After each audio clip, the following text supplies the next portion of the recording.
It's really hard to resist a fresh piping hot cruller or donut covered in sugar and cinnamon, no matter where in the world you are.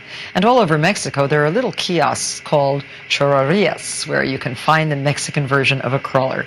And we have Rick Bayless with us today. He's an authority on Mexican cooking, and he's going to show me how to make these special little treats. They are special, I have never resisted one anywhere in Mexico that I have been. I'm the exact same way. You know, they make them all over Latin America. Oh, yes. They come from Spain. We're even going to be using the churro press, the churrera, from Spain, because it's a great piece of equipment. That was Spanish. It's gorgeous. Oh, it is. I like it. But we got to make the dough first. So make the dough. So the first thing is to boil water.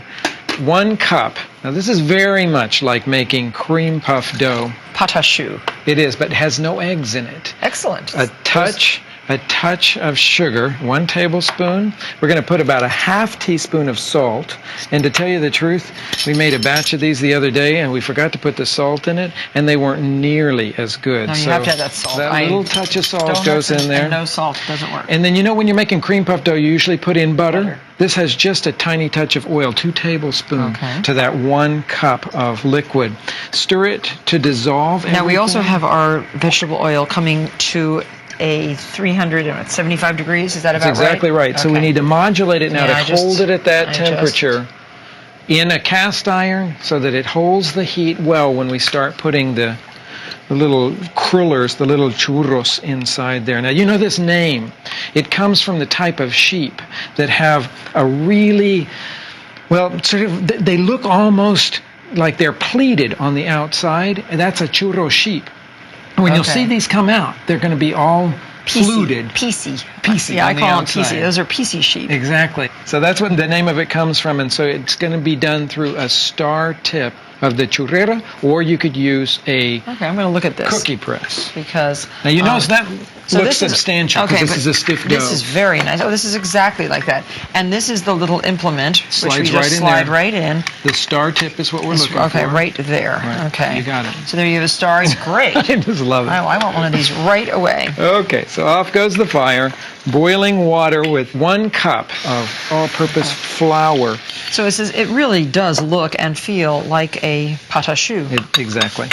And do you cook that a little bit as a patashu too? You don't. Oh, Not for this one. It's actually a very easy thing. Anybody that loves to eat donuts but never really wants to make them at home because they're a lot more work will love making churros.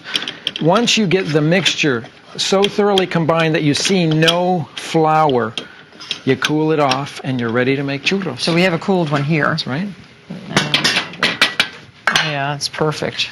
And you need to have it at room temperature, easily moldable. Oh, how come room temperature? Because if you let it get cold, it'll get softer on you. If you put it in the refrigerator, so you want to make this the same day that you're going to be frying your churros, but it can sit for several hours. Okay, so this is a recipe I actually learned from one of the vendors at a fair. Now, twist this to get our plunger toward the other end now, and then fit the top of it firmly on there.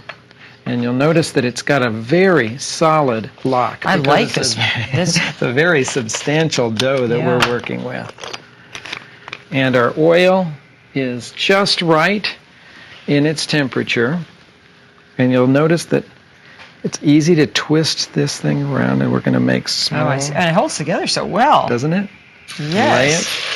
Now, in Mexico, they have very beautiful, large dough presses, and there'll be 2-person jobs where one person twists the top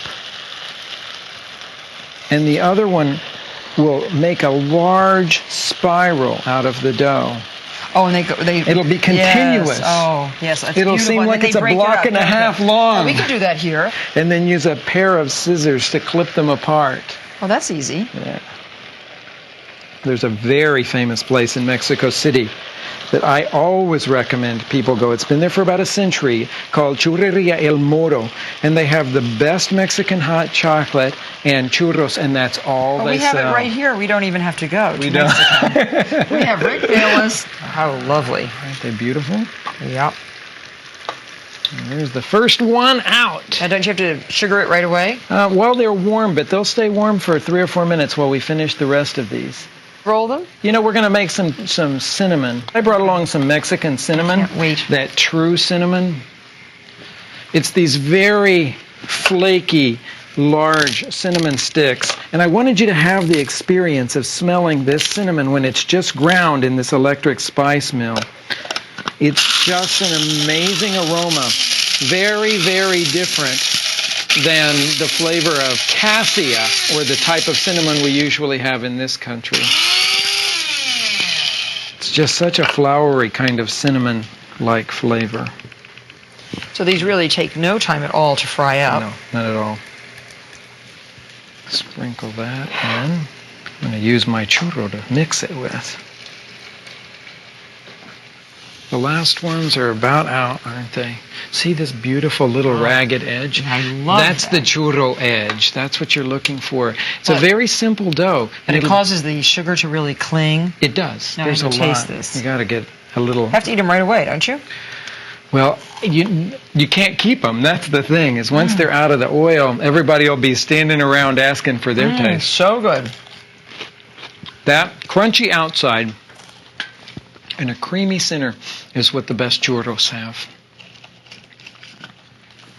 So now, I thought we were supposed to have hot chocolate with these, Rick. You know, that's the perfect combination. It's certainly classic. So we've got the bowls of hot chocolate, which is the best way to have it in Mexico. And is this that wonderful chocolate of yours that you melt? That you beat with some milk to make a nice foamy cup. Churros and hot chocolate. Well, thank you very much for again showing us a simple and delightful and very delicious recipe. Our chef, Rick Bayless from Chicago. You're welcome. Via Mexico.